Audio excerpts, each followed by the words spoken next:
Hey everyone, this is Sakshi Rajput and welcome to Udit pharmacy. और आज के इस वीडियो में हम डिस्कस करेंगे complete detail D pharma first year के सब्जेक्ट्स को लेके। ठीक है, तो डी फार्मा फर्स्ट ईयर के कंप्लीट सब्जेक्ट्स की मैं आपको एक डिटेल शॉर्ट डिटेल देने वाली हूं, जिसमें आपको पता चल जाएगा कि कौन कौन से आपके सब्जेक्ट्स हैं डी फार्म फर्स्ट ईयर में, और साथ ही साथ उनमें आपको पढ़ना क्या है। ठीक है, तो ये यहाँ पे स्टार्टिंग में आपको बता दिया गया है कि कितने आपके सब्जेक्ट्स हैं। यहाँ पे फर्स्ट है फार्मास्यूटिक्स, फार्मास्यूटिक्स की theory, pharmaceutics practical, pharmaceutical chemistry theory, pharmaceutical chemistry practical. ये यहाँ पे दिया है टाइम ड्यूरेशन कि कितने आवर्स आपको क्या पढ़ना है। उसके बाद है फार्माकोग्नोसी, फार्माकोग्नोसी में भी थ्योरी है, फार्माकोग्नोसी का प्रैक्टिकल है, human anatomy and physiology theory plus practical, social pharmacy theory plus practical. Means आपके इसमें कितने सब्जेक्ट हैं? आपके इसमें 5 सब्जेक्ट है और पांचों ही थ्योरी प्लस प्रैक्टिकल है। उसके बाद अगर मैं बात करूं तो यहाँ पे देखिए फर्स्ट है आपका क्या, फार्मास्यूटिक्स। फार्मास्यूटिक्स आपका है यहाँ पे, तो फार्मास्यूटिक्स थोड़ा सा हम कर लेते हैं जूम। तो जैसे ही इसमें मैं आपको टॉपिक्स बता देती हूँ। चैप्टर 1 में क्या दिया हुआ है फार्मास्यूटिक्स के अंदर, history of profession of pharmacy in India. अब देखिए, अगर मैं आपको ये सारे टॉपिक्स एक्सप्लेन करने लगूँ तो बहुत टाइम हो जाएगा। मेनली मैं आपको बता देती हूँ फार्मास्यूटिक्स में आपको क्या पढ़ना है।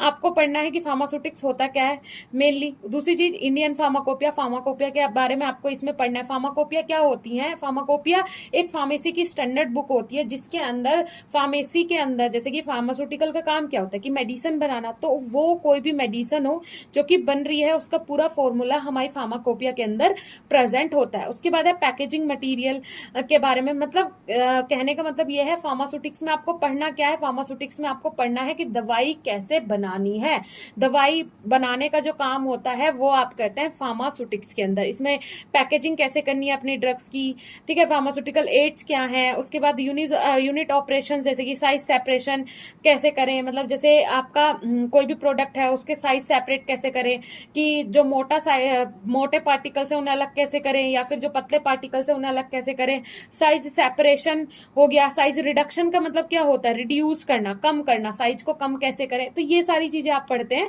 टैबलेट में होता है ना कि साइज को आप पाउडर फॉर्म में, अगर ग्रेन्यूल्स है उन्हें पाउडर फॉर्म में आप चेंज कर रहे हैं, मतलब साइज रिड्यूस कर रहे हैं। उसके बाद मिक्सिंग, दो प्रोडक्ट को मिक्स कैसे करना है, फिल्टर कैसे करना है, ड्राई कैसे करना है, एक्सट्रैक्शन कैसे करना है किसी भी प्रोडक्ट का, टैबलेट कैसे बनाई जाती है, कैप्सूल क्या होते हैं, मतलब जो दवाइयां बनती हैं वो सब आप पढ़ते हैं फार्मास्यूटिक्स के अंदर।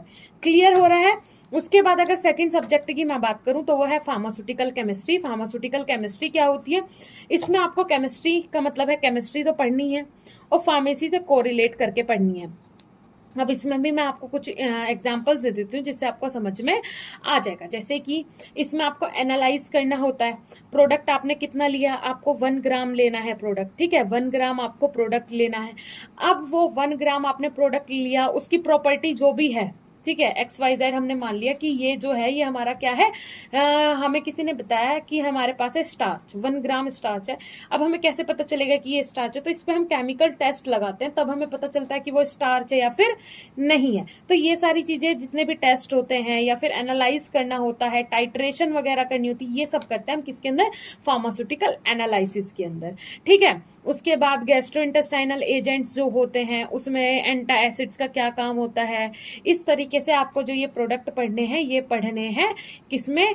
फार्मास्यूटिकल केमिस्ट्री के अंदर। ठीक है, उसके बाद यहाँ पे केमिस्ट्री के अंदर क्या होता है ना, आपको सिर्फ इसमें क्या पढ़नी है फार्मास्यूटिकल केमिस्ट्री में, आपको सिर्फ इसकी ये नहीं पता होना चाहिए कि ये है क्या, ये ड्रग है क्या, आपको ये भी बताना चाहिए कि इसके अंदर कौन सी स्ट्रक्चर है, स्ट्रक्चर कैसे बनेगी, कौन कौन से बॉन्ड होते हैं, सारी चीजें आपको इसमें पता होनी चाहिए। तो फार्मास्यूटिकल केमिस्ट्री में हम क्या पढ़ते हैं?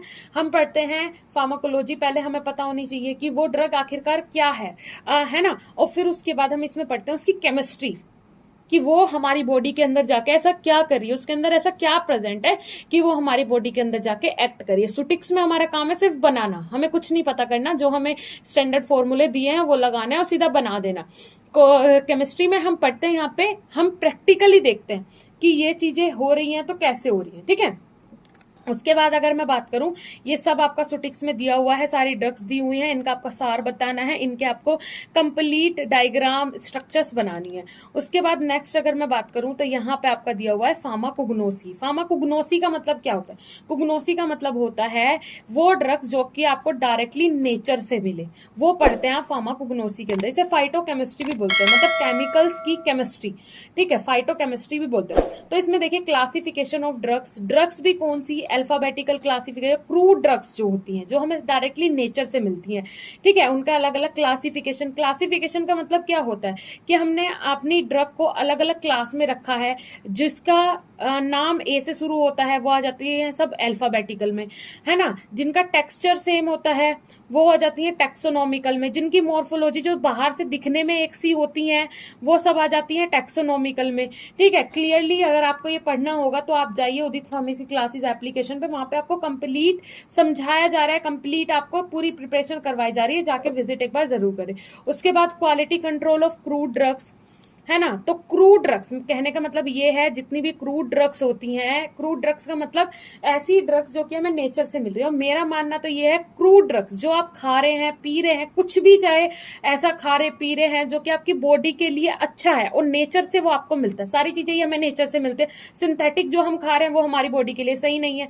तो जो चीजें आप नेचर से लेके खा रहे हैं और वो आपकी बॉडी में कहीं ना कहीं जाके एनर्जी दे रही है या फिर कोई भी अगर बेनिफिट आपकी बॉडी को कर रहा है, तो वो सब आ जाते हैं क्रूड ड्रग्स के अंदर, ठीक है। उसके बाद अगर नेक्स्ट मैं बात करूं तो यहाँ पे नेक्स्ट सब्जेक्ट है आपका ह्यूमन एनाटॉमी एंड फिजियोलॉजी। देखिए ह्यूमन एनाटॉमी एंड फिजियोलॉजी, पहले तो इन्होंने ये जो सिलेबस दिया सिस्टमेटिक तरीके से नहीं दिया, मतलब पहले नंबर पे ह्यूमन एनाटॉमी एंड फिजियोलॉजी ही आना चाहिए, क्योंकि ह्यूमन की एनाटॉमी और फिजियोलॉजी जब तक पता नहीं होगा, जब तक दवाई कैसे बनाएगा बंदा।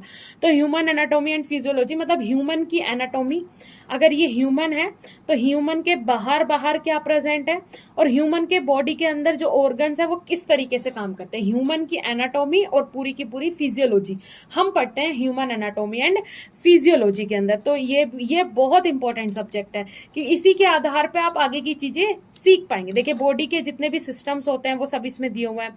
आपका टिश्यू, सबसे पहले सबसे जो बेसिक यूनिट होती है लाइफ की वो क्या है, आपकी बॉडी की सेल है, सेल के बाद टिश्यू है, टिश्यू के बाद ऑर्गन है। तो यहाँ पे शुरू हो जाते हैं सारे ऑर्गन, सेल है, टिश्यू है हेमोपियोटिक सिस्टम है, ठीक है। उसके बाद है आपका लिम्फेथेटिक सिस्टम है, कार्डियोवास्कुलर सिस्टम है, रेस्पिरेटरी सिस्टम है, डाइजेस्टिव सिस्टम है, स्केलेटन सिस्टम है, नर्वस सिस्टम है, सेंस ऑर्गन है, यूरिनरी सिस्टम है। मतलब आपकी बॉडी के अंदर जितने सिस्टम है वो कैसे काम करते हैं, उनकी एनाटॉमी और फिजियोलॉजी क्या है, वो सब आपको पढ़नी है ह्यूमन एनाटॉमी एंड फिजियोलॉजी में। होप सो क्लियर हो गया होगा।